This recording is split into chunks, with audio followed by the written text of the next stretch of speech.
Bueno, nuestros invitados en el día de hoy, Orlando Gutiérrez, del Directorio Democrático Cubano, que mañana presenta nuevo libro. Vamos a destinar un espacio del programa a hablar de ese libro tan importante, pero quisiera que me ayudaras también a hablar de este tema. Cómo no, gracias por tenerme aquí. De actualidad. Muchísimas gracias a ti.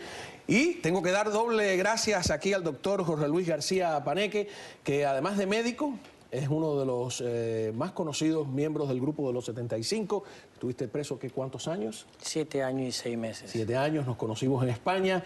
Y además que no sueles venir a estos programas de televisión, así que... Realmente tienes la primicia qué maravilla, ¿no? A la televisión aquí en Miami. Un hombre inteligente y sensible, ustedes van a comprobarlo a lo largo del programa. Empecemos con usted, doctor. ¿Cuán ligada está, como dije yo, desde mi desconocimiento médico, pero según lo que he leído, el tema de la salubridad a enfermedades como el cólera? Es que realmente el cólera es un signo de pobreza, es una enfermedad de la pobreza, es una enfermedad, como toda enfermedad de transmisión hídrica, es una enfermedad que se produce. El hombre es el reservorio y contamina alimentos y agua, y esto contamina a otras personas. El 75% de las personas no padecen la enfermedad, pero sí la pueden portar. Y estas personas pues son las transmisoras. Lo que ha pasado ahora, por ejemplo, en este grupo de personas del último brote que hay en estos días por La Habana, 163 personas, entre estos algunos extranjeros y demás, y todo comenzó supuestamente en un restaurante. 2 personas que son portadores asintomáticos, que manipulan alimentos, y estos alimentos pues se les sirven a otras personas y se transmite. Esto es una enfermedad realmente bastante explosiva, que tiene sus características, ¿no? No porque estemos en el siglo XXI, según las condiciones que hay en Cuba, puede uno confiarse. ¿Puede ocurrir lo que ocurrió en el siglo XIX a esos niveles? En estos momentos no. En estos momentos las condiciones médicas son distintas. Es una enfermedad que es fácilmente tratable. Es decir, con hidratar el paciente, mantenerlo hidratado, solamente la Organización Mundial de la Salud pues reporta que menos del 1% debe de fallecer si hay condiciones adecuadas de tratamiento de los enfermos. Y el hecho está que en el primer brote que hubo en el 2012, que coincidió más o menos con esta época del verano en el trópico. Porque el verano exacerba... El verano exacerba por las altas temperaturas, la contaminación, y los alimentos, pues es caldo de cultivo para que el bacilo del cólera pues se mantenga vivo y pueda transmitirse a otras personas. Y vimos que algo más de 400 y tantas personas fueron infectadas en el oriente de Cuba, específicamente en Manzanillo, y solamente hubo 3 fallecimientos. ¿Quiénes son los que fallecen? Por lo general, los más débiles. Los niños, ancianos, personas inmunodeprimidas y demás. Y esto es lo que vemos. No quiere decir que haya una catástrofe en cualquier momento, porque la hemos visto en Haití. Y en Haití y República Dominicana, en los últimos tiempos ha habido más de 8.000 muertos. Y por lo tanto es algo a tener en cuenta. Con una asistencia médica y ayuda internacional tremenda. Pero con un cuadro epidemiológico bastante complicado como el que tiene Cuba en estos momentos, con una infraestructura bien dañada que trae consigo una insalubridad bastante marcada. Por lo tanto, caemos en lo mismo, ¿no?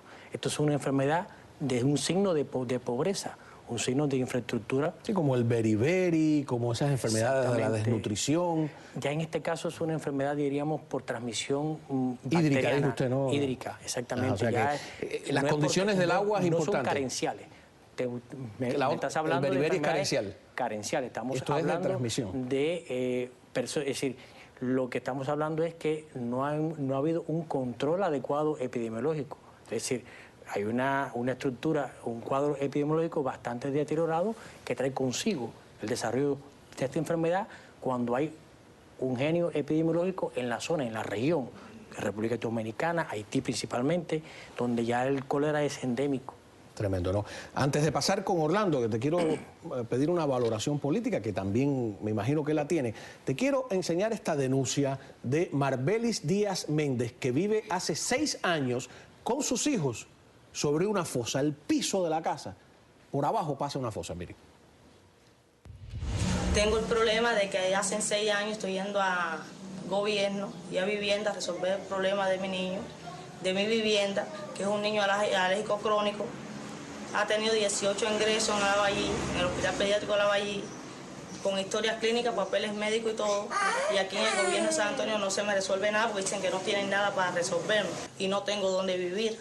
Ya se lo he explicado a la gente del gobierno y no me dan solución, no me dan respuesta a mi problema y ya yo no sé qué voy a hacer, dónde me voy a dirigir, qué voy a hacer, porque ya aquí en esta vivienda, la vivienda del padre de mis hijos, que vivimos con problemas de matrimonio, y por abajo del piso pasa una fosa que cuando se desborda y constantemente tengo el olor a fosa metida aquí adentro, la pesta fosa, el asmático es respirándolo día y noche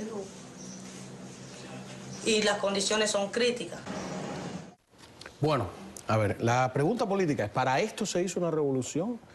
¿Para esto se conculcaron las libertades? ¿Se fusiló? ¿No? ¿Cuál es la lectura política de esto? Yo creo que el pueblo cubano vive en la peor pobreza posible, porque no solamente hay una gran pobreza material, como vemos ahí, y que sobre todo en el oriente del país es rampante, es decir, hay situaciones mucho más críticas de las que estamos viendo ahí. Pero además de esa pobreza, está la pobreza de la total ausencia de libertades, de la total ausencia de la indefensión social, porque para poder quejarse, para poder protestar, para poder organizarse y exigir algo mejor, están reprimidos. Entonces, la llamada revolución se hizo para tener al pueblo más reprimido, más oprimido de todo el hemisferio. ¿Cómo no? Vamos bueno, primero, vivir sobre una fosa.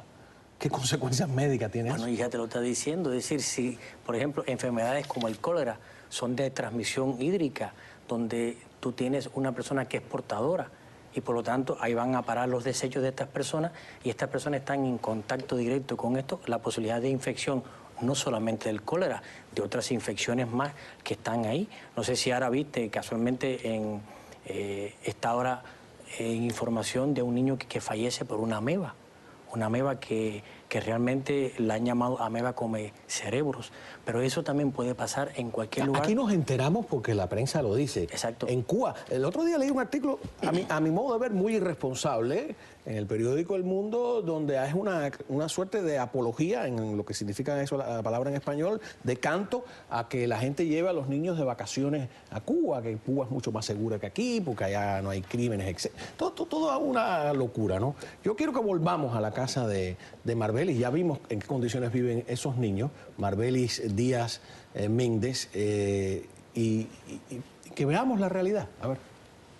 Que la vida de perro que estamos viviendo no se la merece nadie. Aquí, como pueden ver, tengo un solo cuarto. Duermo yo, mi esposo y los 3 niños. Los 2 niños están durmiendo en el piso. No tengo recursos económicos para arreglar nada ni comprarme nada, porque a veces lo que aparece es para comer nada más. Estoy viviendo como animal. Cuando llueve esto aquí, toda esta parte de adelante, todo eso es un charco de agua. Se me filtra completo. Bueno, ahí puedes ver todas las manchas de cuando llueve. Aquí arriba de la cama cae una gotera, en la cocina cae otra gotera, más todo el agua de fosa esa que me entra para acá adentro, que estamos champuleando agua de fosa aquí adentro. Sufriendo con un hijo enfermo, tantos ingresos, que cada vez que me lo ingresaban era grave. Sí, creo que él está claro. Creo que tú hablabas ahorita de lo que había pasado en 1800, en el siglo XIX, las grandes epidemias que trajeron la mortandad tan grande. Esa etapa ya se había superado. Si tú recuerdas, una de las primeras cosas que hizo cuando se fue la colonia y vino la intervención 1898, fue ¿sí? el saneamiento del país. Pero fíjate que ya no se reportaba un caso de cólera 10 años antes de la intervención norteamericana. Lo habían logrado erradicar. Bueno, yo creo que no tanto erradicar como que realmente en aquella época los reportes eran mucho más limitados. Y 2, también, esto es como todo. Es decir, habíamos hablado de que las enfermedades de transmisión virales, bacterianas, son por temporadas en el trópico. Vienen estacionales. En tiempo de frío pues tenemos las gripes y demás, y en tiempo de verano, donde la temperatura el verano es más alta, más complicado, es ¿verdad? más complicado porque viene la enfermedad diarreica, la enfermedad de la piel, y con un cuadro higiénico, epidemiológico tan complicado en un país donde más del 70% del fondo habitacional está como esto, en regular o mal estado. Eso es tremendo, ¿no? Es tremendo, sí. Usted dijo, es una enfermedad hídrica. Yo me gustó el término, no lo conocía, De ¿no? transmisión Aunque lo hídrica. entiendo, de transmisión hídrica. El agua en Cuba. Le voy a enseñar un tanque de 55 galones de eso y que las mismas personas nos expliquen cómo sale el agua del grifo. ¿Te gusta transparente y clara el agua, no? Claro. Mira para allá. Estoy aquí para efectuar una denuncia basada en el agua que nos está suministrando en estos momentos el gobierno de Palma Soriano. Es una falta de respeto a la población. Como ustedes podrán ver, es un agua totalmente contaminada. Se está bombeando, parece talmente directo desde el río. Miren el churre que tiene esa agua. Y realmente en estos momentos estamos con cólera. Imaginémonos qué pasará de aquí a poco, porque el gobierno no toma las medidas pertinentes. Observemos la diferencia entre las dos aguas. Esta es el agua que he sacado una muestra de aquí del tanque para que la población y el mundo entero conozca lo que está pasando, y este es el agua que cuesta 1.90 el pomo, que mi madre tiene que comprarlo. Pero me pregunto, ¿qué pasará con las personas que no tienen el 1.90, casi 50 pesos para comprar agua potable para tomar? ¿Qué pasará en estos momentos con Palma Soriano y la población de Palma Soriano, que es la más afectada? Y vuelvo y repito, con casos de cólera cualquier cantidad, que tal vez el mundo no lo sepa, pero la contaminación, la enfermedad, la epidemia que tenemos es grandísima. No lo estamos diciendo nosotros aquí, que podemos ser acusados de propaganda enemiga, se llama el delito, Sí, ¿no? No, pero está claro, lo que tú acabas de ver ahí no solamente pasa en Palma Soriano. Yo recuerdo que yo estuve en la prisión de Guamajal de Hombre en Santa Clara. Todos los días me aprendo un nombre nuevo de una prisión. Va a haber que hacer un mapa de dónde queda eso. Realmente en Santa Clara. Hay 3 de las prisiones principales y está Guamajal, el Pre y la Pendiente. Yo estaba en Guamajal y el agua Hay era más prisiones así. que escuelas en Cuba. Sí, como no, seguro. Y el agua era así como esa. Pero es que hay una cosa muy clara. Aquí se conoce el agua 24 horas del día en el grifo. En Cuba no. En Cuba no hay una ciudad en todo el país que tenga agua corriente 24 horas. Cuando usted llena una tubería y usted quita el agua de esa tubería, deja de circular, esa tubería hace una succión. Y por lo tanto, al lado, si pasa la tubería del agua albañal, que también puede estar dañada, y que de hecho las redes hídricas de Cuba, tanto los alcantarillados pluviales que nunca se han reparado, tanto los alcantarillados de aguas negras, más el agua, entonces cabe la posibilidad de que esa contaminación pase el agua.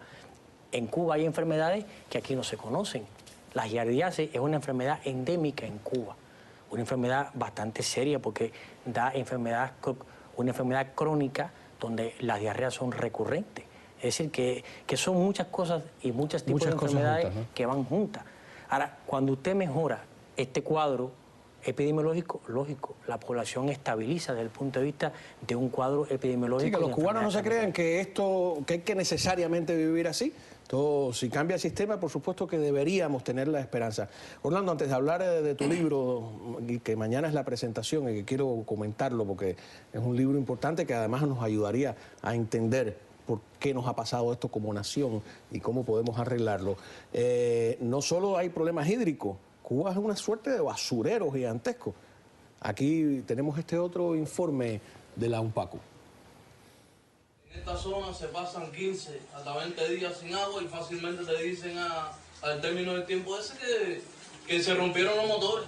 Y entonces uno tiene que volverse loco pagando por una pipa de agua 200 y 250 pesos. Habiendo niños chiquitos, habiendo personas enfermas, habiendo crisis con el cólera, con la salud, con todo. El churre cae en la calle donde quiera.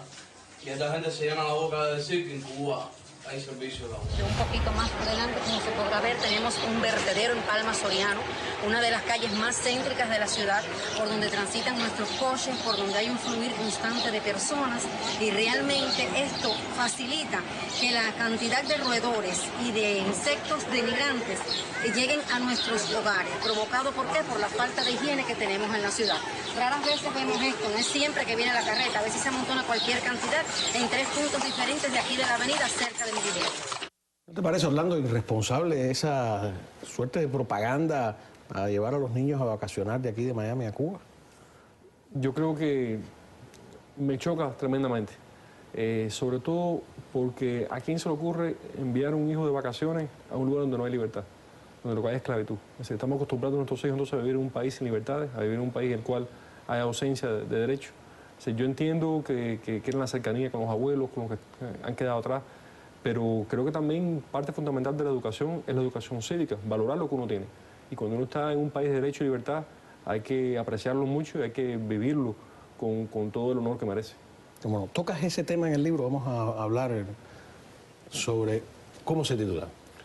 Cuba, una nación en búsqueda de un Estado. Sí. O sea, porque Cuba es una nación sin Estado. Bueno, la propuesta del libro es que la búsqueda de libertad de la nación cubana no ha culminado aún en un Estado que represente ese deseo de libertad y sobre todo que existe hoy en día. Lo que postulaba el castrismo era de que la revolución castrista era la conclusión de la historia de Cuba, era la síntesis de todo el esfuerzo de los cubanos por su independencia y que lo que no estaba con la revolución dejaría de ser cubano, es decir, desaparecería de la historia como un fósil, como un dinosaurio que se extinguiría. Y por tanto el exilio desaparecería. Muchos profesores en Occidente, muchos profesores en universidades norteamericanas, los viví yo, repetían esto. Es decir, la revolución es la realización de la aspiración nacional cubana y todo lo que no es parte de eso en realidad no es cubano. Sin embargo, ocurrió todo lo contrario. La cubanía en el exilio se ha seguido reproduciendo. Yo tengo suficiente edad para recordar cuando en los años 70 nos decían, no, en 10 años ya no quedan cubanoamericanos, ya todos se han integrado al sistema y ya lo que quedarían algunos hispanos de ascendencia cubana. Sin embargo, eso no ha ocurrido. Ha continuado la identidad cubana. No solamente ha continuado la identidad cubana, sino que los valores republicanos y cívicos que esa identidad en exilio intentó preservar ya están floreciendo en Cuba nuevamente. Entonces, como investigador, yo creo que eso plantea una pregunta sobre qué cosa es el nacionalismo, que es un tema muy debatido en la ciencia política. ¿Qué significa el nacionalismo? La definición clásica de Stalin, que el nacionalismo estaba basado en las condiciones de producción, ¿no? Está retado por un hecho que estamos viendo de que hay un nacionalismo cubano que ha existido fuera de Cuba por más de 50 años y que ese nacionalismo cubano se ha transmitido a nuevas, sin Estado. Bueno, sin territorio, sin territorio. Como los judíos.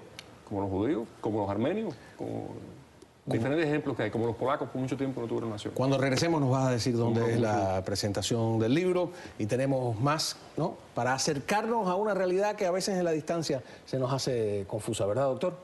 Ya volvemos.